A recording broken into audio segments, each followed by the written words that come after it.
નમસ્કાર. ગુજરાતના એક એક ગુજરાતીના જે પ્રશ્નો છે, જે તકલીફ છે, સમસ્યાઓ છે, જે સરકારનો ગેરવહીવટ ને ભ્રષ્ટાચાર છે અને એના કારણે જે પ્રજા ત્રસ્ત છે, એના અવાજને બુલંદ કરવા માટે, એના પ્રશ્નોને વાચા આપવા માટે, એને માટેની લડત લડવા માટે પ્રદેશ કોંગ્રેસ સમિતિ દ્વારા 8મી સપ્ટેમ્બરના રોજ ગાંધીનગર ખાતે જન સત્યાગ્રહ કાર્યક્રમની જાહેરાત કરવામાં આવી હતી.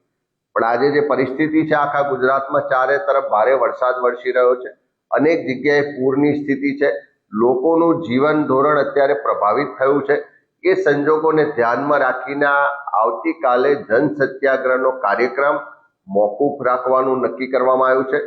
ખાસ કરીને ગુજરાતના યુવાનો રોજગાર માટે સંઘર્ષ કરી રહ્યા છે, સમાન કામ સમાન વેતનનો અધિકારની લડાઈ ચાલી રહી છે, મહિલાઓ પર અત્યાચાર વધી રહ્યા છે, કાયદો વ્યવસ્થાની પરિસ્થિતિ કથળી રહી છે અને બીજી તરફ ખેડૂતો આર્થિક રીતે પાયમાલ છે, નાના વેપારીઓના પ્રશ્નો છે, જળ જંગલ જમીનના પ્રશ્નો છે. આ બધા જ મુદ્દાઓને લઈ અને આ જન સત્યાગ્રહનું આયોજન કરવામાં આવ્યું હતું.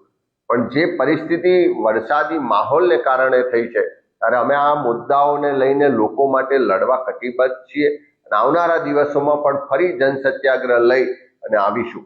પણ હાલની વરસાદી માહોલને પરિસ્થિતિને ધ્યાનમાં રાખી હું કોંગ્રેસના તમામ કાર્યકરોને વિનંતી કરું છું કે તમારી આસપાસ જ્યાં પણ કોઈ વરસાદથી પ્રભાવિત વિસ્તારો હોય, પરિવારો હોય, ત્યાં તંત્રને અને જનતાને મદદરૂપ થવા માટે પ્રયત્નશીલ રહેજો, ખડે પગે હાજર રહેજો અને એ સ્થિતિ મુજબ આપણે આવતીકાલનો કાર્યક્રમ મોકૂફ રાખીએ છીએ અને આ જન સત્યાગ્રહ કાર્યક્રમ આવનારા દિવસોમાં ફરીથી લઈને આવવા માટે અમે કટિબદ્ધ છીએ.